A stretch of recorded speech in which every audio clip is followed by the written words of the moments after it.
खलीफ़ाए हुज़ूर शेखुल इस्लाम व खलीफ़ाए हुज़ूर जमाल मिल्लत व नवासाए हुज़ूर अमीर अहल सुन्नत हुज़ूर उस्ताज़ गिरामी हज़रत अल्लामा व मौलाना मुफ्ती मुनव्वर रज़ा साहब क़िबला दामत फ़युज़ुहुमुल आलिया जो कि तशरीफ़ ला चुके हैं। अल्हम्दुलिल्लाह, अल्लाह पाक आपके भी इल्म में, उम्र में, अमल में बेहिसाब बरकतें अता फ़रमाए।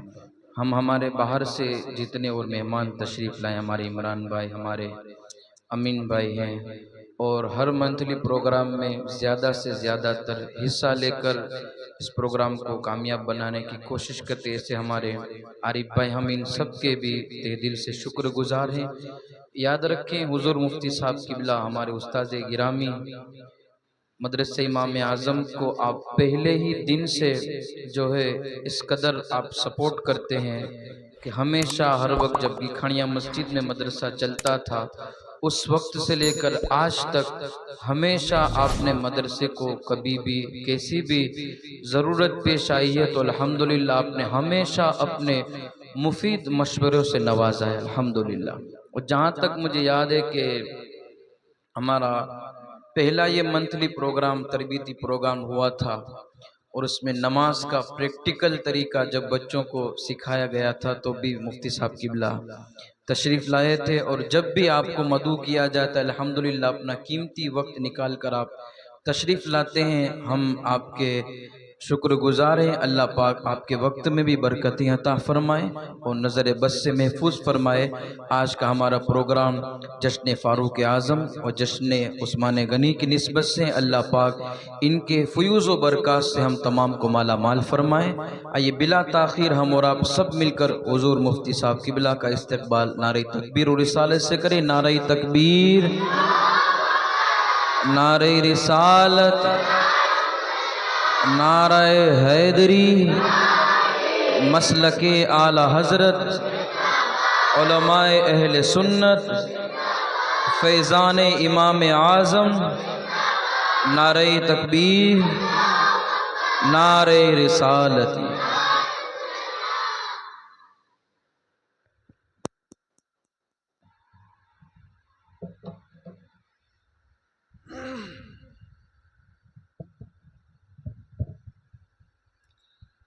अस्सलामु अलैकुम वरहमतुल्लाहि वबरकातुहू।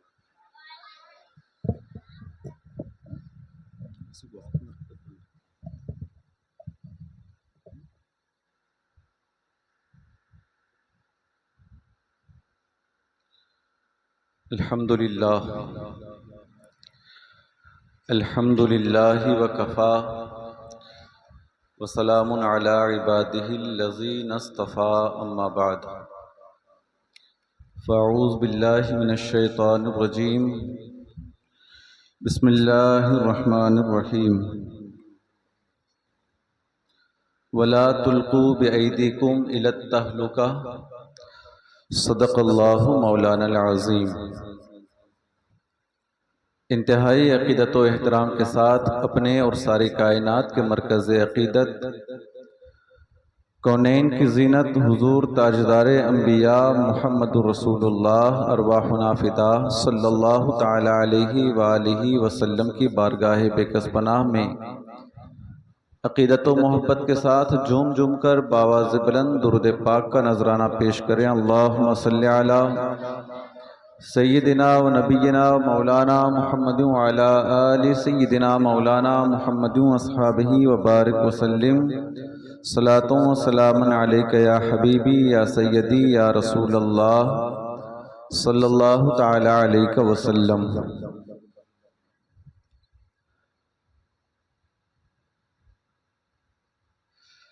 मदरसे इमाम आज़म का ये माहाना तरबियती इज्तिमा,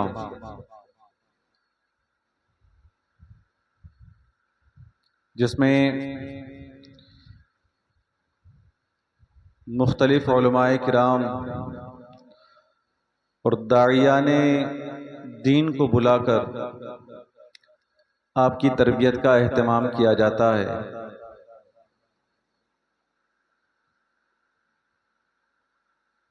सैयदना फ़ारूक आज़म रज़ी अल्लाह तबारक व तआला अन्हु व सैयदना उस्मान गनी रदी अल्लाह तबारक व ताला अन्हु की याद से मंसूब आज की इस मुख्तसर सी महफिल को तरबियती इज्तिमा की शक्ल में तरतीब दिया गया है। अल्लाह पाक इस महफिल पाक को अपनी बारगाह में कबूल फरमाए। जो भी पैगाम यहाँ से नश्र किया जाए अल्लाह पाक उस पर हम सबको अमल की तौफीक अता फरमाए।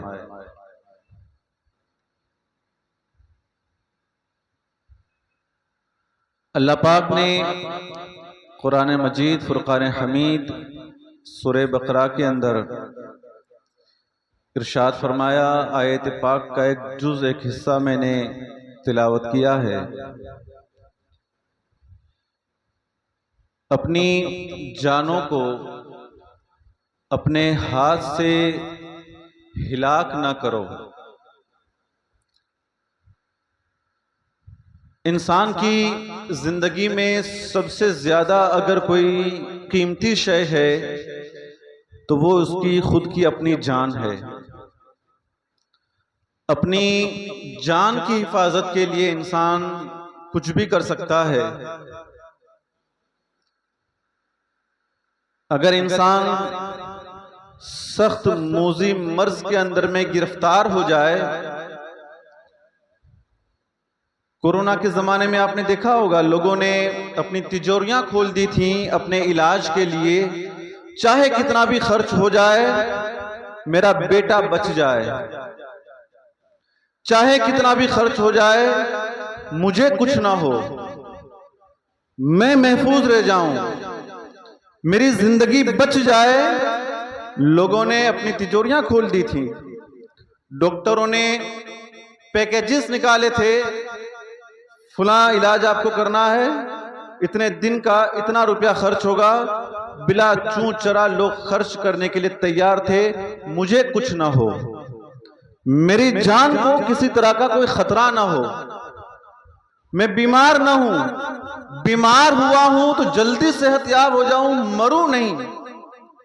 इंसान ने उसके लिए पैसे के लिए पैसे की तरफ न देखा, अपनी जान बचाने की फिक्र की। वो पैसा जिसको कमाने के लिए कभी धूप में, कभी ठंडी में, कभी बारिश में न दिन देखा, न रात देखी, न हलाल देखा, न हराम देखा, हर वक्त हर तरह पैसा पैसा पैसा कमाने के लिए उसने तगोदो की। लेकिन वही पैसा लाखों रुपए की शक्ल में अपनी जान बचाने के लिए उसने खर्च करने से दरेग न किया। फिर देखें, माल के अलावा इंसान को अपनी जान बचाने के लिए जब इंसान का मुकाबला अपनी जान और अपने माल से किया गया तो माल को उसने खर्च कर दिया। फिर इंसान का अपनी जान का मुकाबला अपनी औलाद के साथ किया गया। इस मौके पर इंसान क्या करता है? एक बच्चे से सबसे ज्यादा प्यार और सबसे ज्यादा मोहब्बत उसकी मां करती है, सब जानते हैं। मैंने बहुत सालों पहले बुलबुल बाग़े मदीना अलहाज कारी रिजवान साहब का एक बयान सुना था, जिसके अंदर में उन्होंने इस बात की तरफ तवज्जो मबजूल कराई थी कि जब इंसान का अपनी जान और अपनी औलाद के दरमियान मुआजना होता है तो उस मौके पर वो अपनी जान को फोकियत देता है। और इसको साबित करने के लिए उन्होंने साइंटिस्ट लोगों का एक एक्सपेरिमेंट उन्होंने बताया था, और वो ये था कि पानी की एक टंकी के अंदर में एक बंदरी को अपने बच्चे के साथ कैद कर दिया और धीरे धीरे उसमें पानी भरना शुरू किया। बंदरी ने जब देखा कि मेरा बच्चा अब डूबने लगेगा तो उसने अपनी गोद में उठा लिया। फिर जब उसने देखा कि पानी और बढ़ रहा है, पानी मेरे बच्चे को डुबो देगा, तो उसने अपने बच्चे को अपने कंधे पर बिठा लिया। फिर उसके बाद उसने अपने सर पर बिठा लिया। लेकिन जब उसने देखा कि पानी और बढ़ रहा है और अब खुद डूबने के करीब है तो उसने अपने बच्चे को अपने पैरों तले रखा, खुद उस पर खड़ी रह गई। अपनी जान बचाने के लिए उसने अपने बच्चे की कुर्बानी दे दी, अपने आप को बचा लिया। तो इंसान जब यह सिचुएशन आती है कि एक तरफ अपनी खुद की जान है और एक तरफ अपनी औलाद है, तो इंसान अपनी जान को बचाने की फिक्र करता है, अपनी औलाद की नहीं। ये साइंस कह रही है। इन सारी चीजों को देखने के बाद कि जब माल की जरूरत पड़ी, इंसान ने अपनी जान बचाने के लिए माल कुर्बान कर दिया। जब औलाद की जरूरत पड़ी, अपनी जान बचाने के लिए औलाद को कुर्बान कर दिया, अपनी जान बचाई। ऐ मेरे भोले भाई, तुझे क्या हो गया है? अपनी जान बचाने के लिए तुझे सब कुछ कर सकता है, लेकिन अपनी जान की फिक्र ना करते हुए पैसा देकर अपनी तबाही का सामान तू खरीद रहा है। और वो तबाही का सामान क्या है? वो सामान है तंबाकू, वो सामान है सुपारी, वो सामान है गुटखा, वो सामान है फाकी मावा। आप में से बहुत सारे अहबाब मेरे ऐसे हैं जो इन सारी चीजों के आदी हैं, इन सारी चीजों का व्यसन है। कभी आप गौर करें, दुनिया की सारी खाई जाने वाली चीजों में वाहिद एक चीज तंबाकू ऐसी है कि जिसको बनाने वाला उसकी प्रोडक्ट के ऊपर ही छाप देता है कि ये जानलेवा है, यह आपकी सेहत के लिए मुजिर है, यह आपके लिए नुकसानदेह है, इससे आपकी जान को खतरा है। फिर भी इंसान पैसा देकर उस तंबाकू को खरीद कर, उस जहर को खरीद कर और उस जानलेवा अशिया को खरीद कर अपने पेट के अंदर डालकर न जाने कितनी बीमारियों को अपने अंदर जन्म देता है। तंबाकू कितनी बीमारियां होती हैं उससे। आदमी स्ट्रेस का मरीज हो सकता है, आदमी उससे हार्ट का मरीज हो सकता है, इंसान का लीवर उससे कमजोर हो सकता है, इंसान के फेफड़े उससे कमजोर हो सकते हैं, इंसान किस्म किस्म की बीमारियों के अंदर। और सबसे ज्यादा खतरनाक अगर कोई चीज है वो है कैंसर। एक कैंसर इंसान समझता है। आप जानते हैं, मैंने जब मौलाना मुद्दसिर साहब से मेरी इस हवाले से गुफ्तगू हुई थी, उसके बाद जब मैंने इसके हवाले से तैयारी करना शुरू किया, मैंने तहकीक की। आप जानते हैं पर डे पूरे हिंदुस्तान के अंदर में कितने आदमी मरते हैं इस तंबाकू की वजह से। अभी सिर्फ तंबाकू के नुकसानात बता रहा हूं, बहुत सारी चीजें हैं। तंबाकू के बाद सुपारी भी है, चूना भी है, कत्था भी है, सारी चीजें हैं। सिर्फ तंबाकू के हवाले से आप देखें, पर डे 3699 यानी 3700 आदमी पर डे तंबाकू की वजह से मरते हैं। पूरे साल का हिसाब जब लगाया गया और सर्वे किया गया, 13.5 लाख लोग एक साल के अंदर में हिंदुस्तान में, सिर्फ पूरी दुनिया का नहीं, सिर्फ हिंदुस्तान के अंदर में 13.5 लाख लोग तंबाकू की वजह से मरते हैं। क्या समझते हैं आप इस चीज को? आसानी के साथ मिल जाती है आपको, मां बाप भी तवज्जो नहीं देते, बच्चे की जिद पूरी कर देते हैं।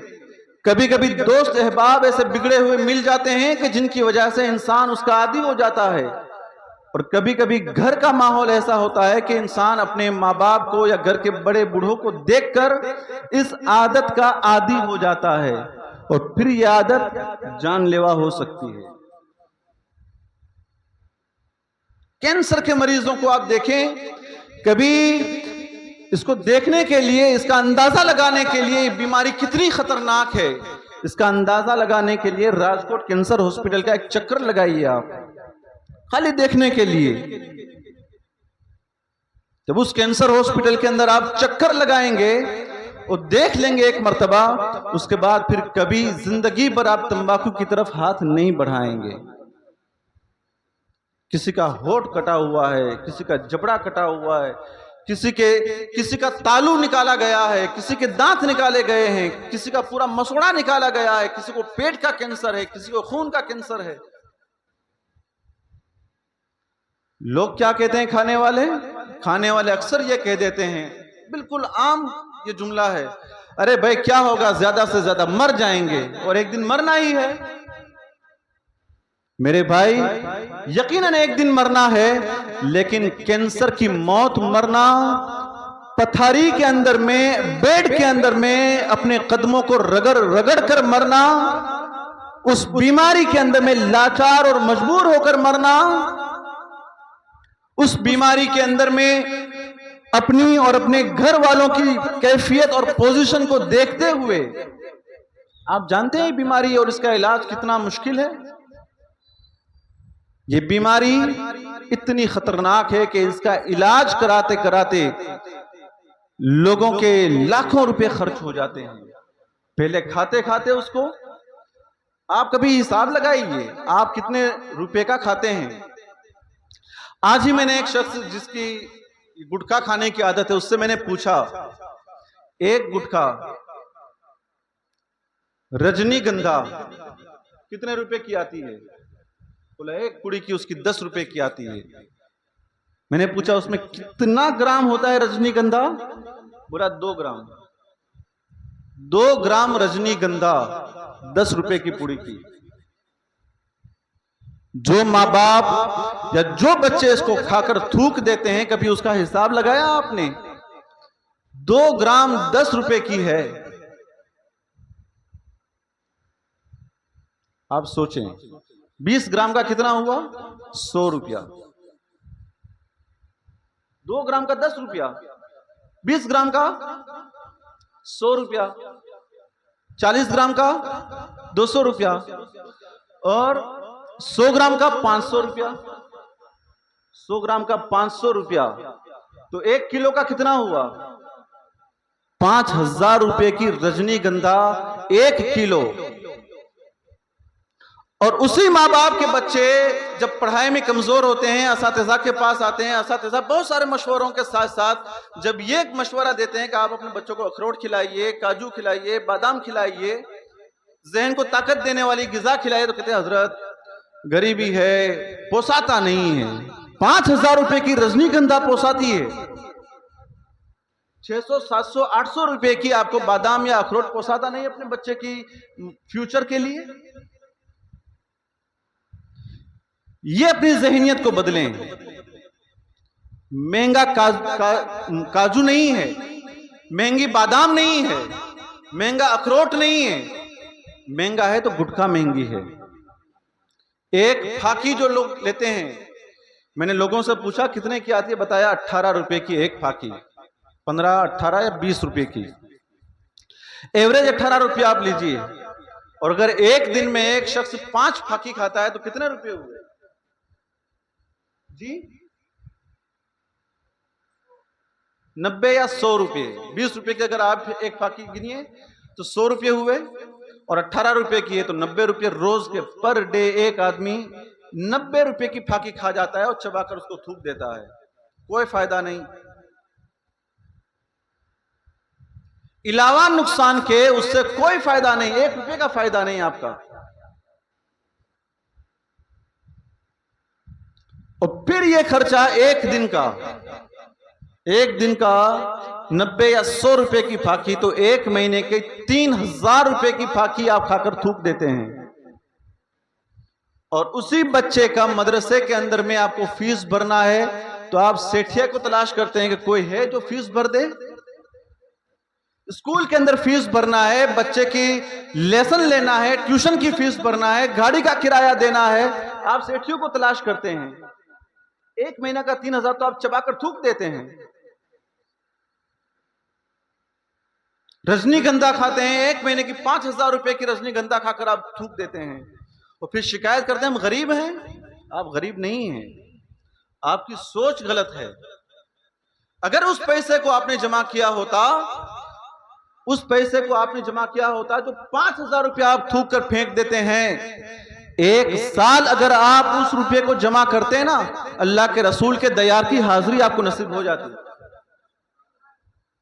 12, 50, 60 हजार रुपया आपके पास जमा हो जाता, आप उम्रा की सआदत से मुशर्रफ हो जाते।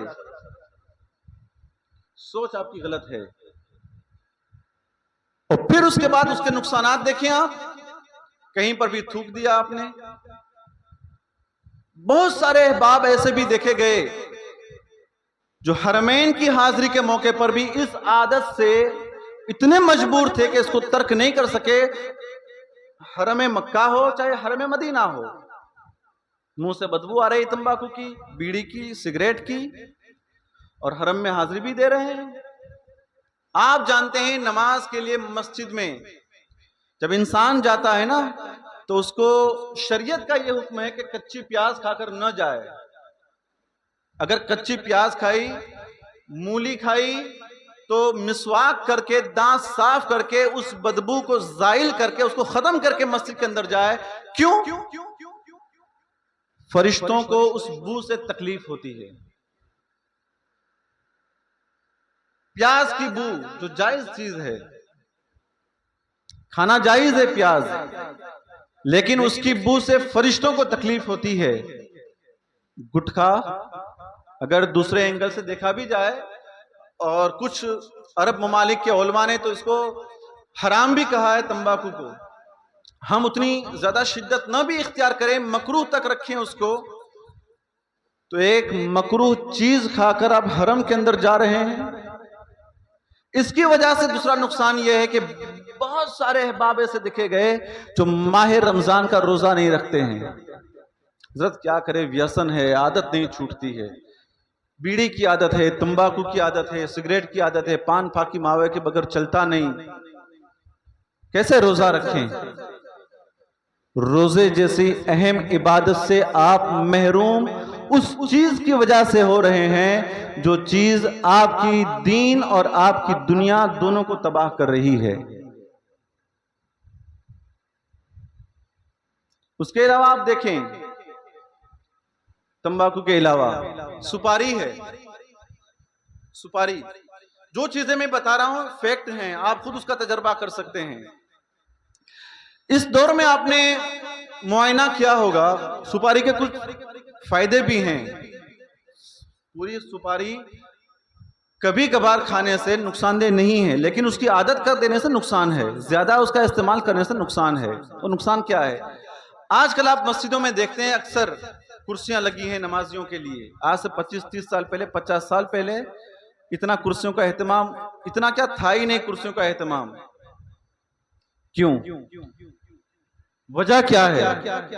वजह यह है कि आपकी हड्डियां कमजोर हो गई, आपके पैर कमजोर हो गए, आपकी कमर कमजोर हो गई, नीचे नहीं बैठ सकते आप, घुटने कमजोर हो गए, घुटनों में दर्द होने लगा। वजह क्या है? वजह यह है कसरत इस्तेमाल सुपारी का। सुपारी का कसरत इस्तेमाल। आप कहेंगे उससे कैसे हड्डियां कमजोर हो गई? मैं आपको बताऊं, शायद यहां पर कोई मौजूद नहीं जो पकाने का फन जानता हो, लेकिन जो लोग जानते हैं उनसे आप पूछ लें, पकाने के दौरान, गोश्त पकाने के दौरान कभी ऐसा भी हो जाता है बड़ा नंग हो, बड़ा जानवर, बड़े का गोश्त है और वो गल नहीं रहा है, तो पूरी देग के अंदर में पकाने वाला एक सुपारी डाल देगा, पूरी देग के गोश्त को एक सुपारी गलाने के लिए काफी है। भैंस का गोश्त जो एक सुपारी गला देती है, वो आपके गोश्त और आपकी हड्डियों की क्या सिचुएशन करती होगी। फिर आप कैसे खड़े रह पाएंगे नमाज में? फिर आप कैसे झुक पाएंगे नमाज में? फिर आप कैसे सजदा कर पाएंगे? ये जो बीमारियां हैं ना, ये कसरत इस्तेमाल की वजह से हो रही हैं। कभी कभार खा लिया मुंह साफ करने के लिए, ठीक है, उससे कुछ फवाइद भी हैं, लेकिन ज्यादा इस्तेमाल करने की वजह से नुकसान है। अब क्या समझते हैं, इंसान के जिस्म पर राशा तारी हो जाता है, कपकपी तारी हो जाती है, हाथ कांपने लगता है, जिस्म लरसने लगता है, जिसकी ज्यादा खाने की आदत है। और फिर उसके बाद बहुत सारी चीजें हैं अभी मेरे पास इस टॉपिक पर बयान करने के लिए, लेकिन एक आखिरी बात आपके सामने अर्ज कर दूं। मुझे जो वक्त की जो पाबंदी है उसको भी नजर के सामने रखना है। उसके साथ आप देखें कि क्या सिचुएशन होती है घर वालों की, बच्चों की। मेरा एक साथी था, दोस्त, बहुत अच्छा, हर काम में शाना बशाना रहता था, काम करता था।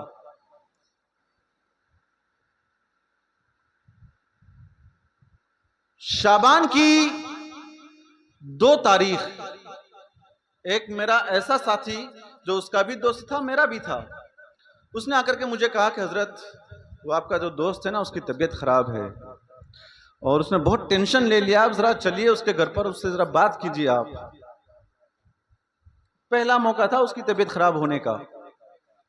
तो उसी रात 2 शाबान इमाम आजम का उर्स जो खलीफा मसीह में मनाया जाता है, उसके बाद वहीं से निकले और हम सीधे उसके घर गए उसकी अयादत के लिए। जाकर के पूछा तो कहा कि मुंह के अंदर में बहुत तकलीफ है और डॉक्टर के पास रिपोर्ट करवाया है और कुछ लोगों को, डॉक्टरों को शक शुबा है कैंसर का, अभी कुछ और इलाज की जरूरत है, कुछ और रिपोर्ट्स की जरूरत है, लेकिन मैं डर रहा हूं रिपोर्ट कराऊंगा तो पता नहीं क्या होगा। मैंने उनको मशवरा दिया कि देखिए आप रिपोर्ट करा लीजिए, आप रिपोर्ट करा लेंगे तो 2 चीजें होंगी, या तो रिपोर्ट के अंदर में आपकी वो बीमारी फाइनल हो जाएगी, वो बीमारी है, और बीमारी अगर फाइनल हो गई तो आपको इलाज कराना आसान हो जाएगा, और अगर वो बीमारी नहीं है आपको तो आपके दिमाग से वो चीज निकल जाएगी कि मुझे वो बीमारी नहीं है, आप फ्री हो जाएंगे। दूसरे दिन वो गया रिपोर्ट कराने के लिए, उसने रिपोर्ट कराया तो वो चीज फाइनल हो गई कि इसको ये बीमारी है और बहुत ज्यादा 3रे स्टेज पर है कैंसर। डॉक्टरों ने मशवरा दिया कब इसका ऑपरेशन करना पड़ेगा आपको, और फिर कुछ टाइम के बाद उसका ऑपरेशन किया गया। ऑपरेशन करने के बाद फिर कीमो का डॉक्टर ने मशवरा दिया कि आपको कीमोथेरापी करनी पड़ेगी।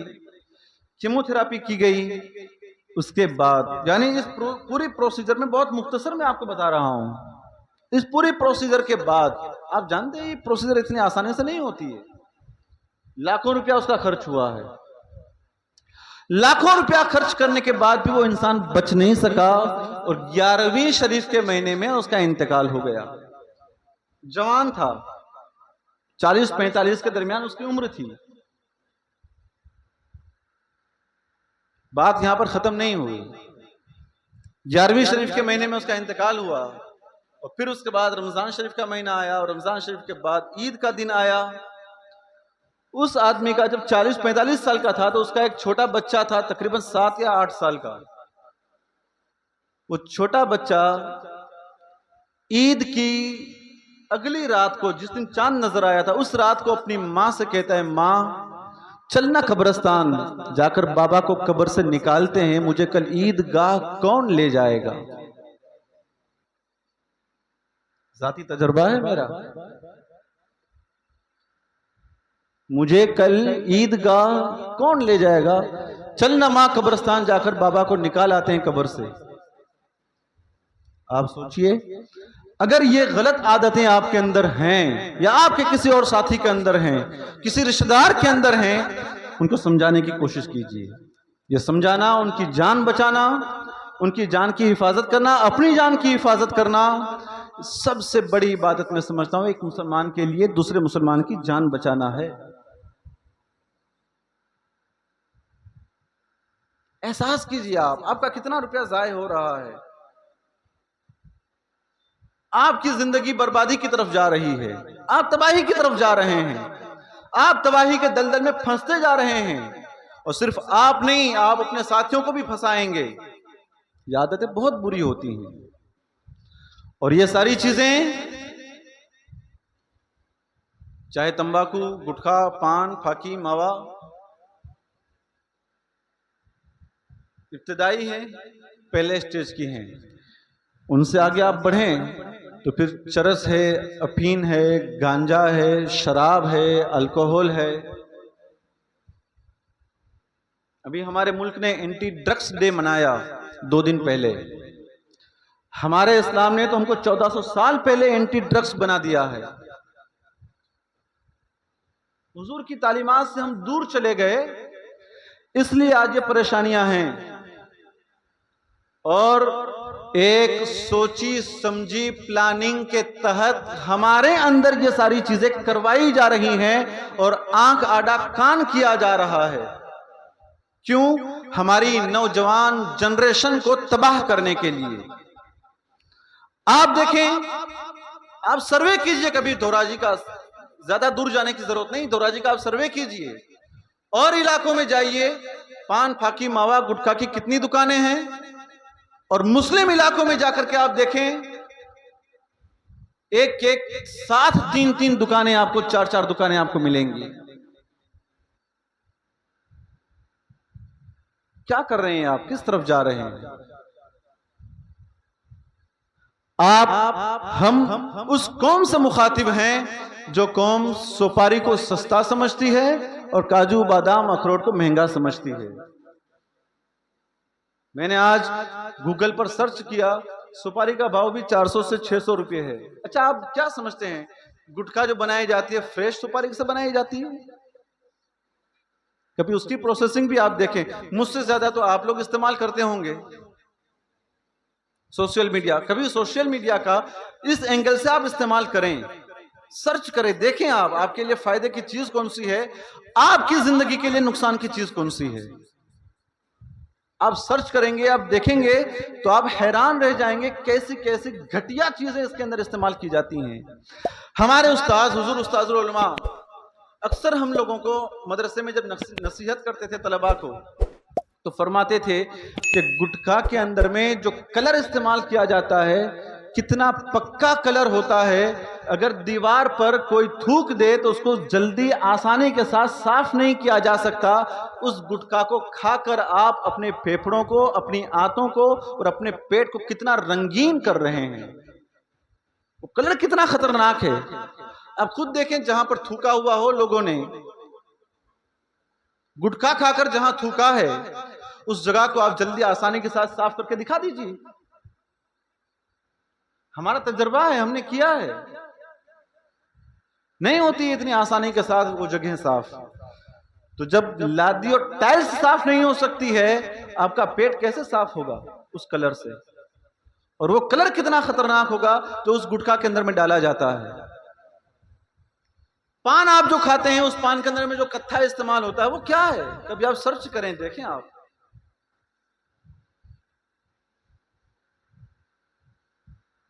पूरी दुनिया में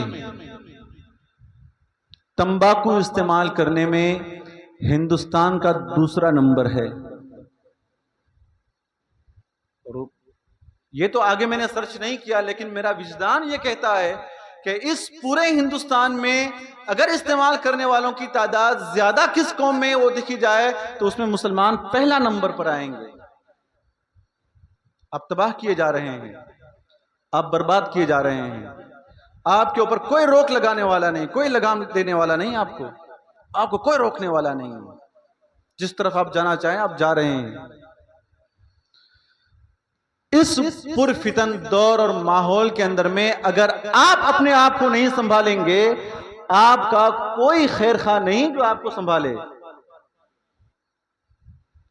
आपकी किसी को नहीं पड़ी जो आकर आपके ऊपर लगाम लगाए। आपकी फिक्र आपको करनी पड़ेगी, आपकी हिफाजत आपको करनी पड़ेगी। अब मैं अक्सर बच्चों को देख रहा हूं जो 12-15 साल से ऊपर के हैं। अब आपको अल्लाह पाक ने खुद सोचने समझने की सलाहियत दी है। आप खुद सोचें, समझें, आपके लिए अच्छा क्या है, आपके लिए बुरा क्या है, आपके लिए फायदेमंद चीजें कौन सी हैं, आपके लिए मुकव्वी गिजाएं कौन सी हैं, ताकतवर गिजाएं कौन सी हैं, ताकत देने वाली गिजाएं कौन सी हैं, वो आप इस्तेमाल कर। आपके माँ बाप से कहा जाए ना आपका बच्चा कमजोर है, उसको जरा घी खिलाइए, कहेंगे हजरत बहुत महंगा है। आप खुद अपने घरों के अंदर में तजर्बा कर सकते हैं। आपके घर पर भी आपसे कहा जाए बेटा अपनी पोजीशन नहीं अपने घी खा सके, वो पैसे वालों का काम है। कभी कहा जाए आप अपने बच्चे को दूध पिलाइए, बहुत कमजोर है, यही जवाब मिलेगा हजरत हमारी कैपेसिटी इतनी नहीं कि रोजाना हम बच्चे को दूध पिला सकें। खुद फाकी खा सकते हैं 90 रुपये 100 रुपये की, बच्चे को 10 रुपये का एक गिलास दूध का नहीं पिला सकते हैं। ये सोच है हमारी, हमको अपनी सोच को बदलने की जरूरत है। हमारी सोच मनफी हो गई, हमारी सोच नेगेटिव हो गई, उस नेगेटिव सोच को पॉजिटिव करने की जरूरत है। हमारे पास पैसा है, हम गरीब नहीं हैं। हमारे पास इतना पैसा है कि 5000 रुपये किलो की रजनीगंधा हम खा सकते हैं, हम इतने पैसे वाले हैं। बस हमको ये सोचने की जरूरत है कि ये 5,000 का इस्तेमाल हमें रजनीगंधा में करना है या और किसी तरफ करना है। ये सोच बदलने की जरूरत है। जिस दिन हम ये सोच बदल देंगे उस दिन आपकी सेहत भी बनेगी, आप नुकसानदेह चीजों से बचेंगे, आपकी दुनिया भी संवरेगी, आपकी आखिरत भी संवरेगी। अल्लाह पाक हम सबको अमल की तौफीक अता फरमाए। जो कुछ कहा उसमें किसी किस्म की खामी, गलती, कोताही, लग़्ज़िश हो, अल्लाह पाक अपने फजल व करम से उसे मुआफ़ फरमाए। वमा अलैना इल्लल बलाग। अस्सलामु अलैकुम।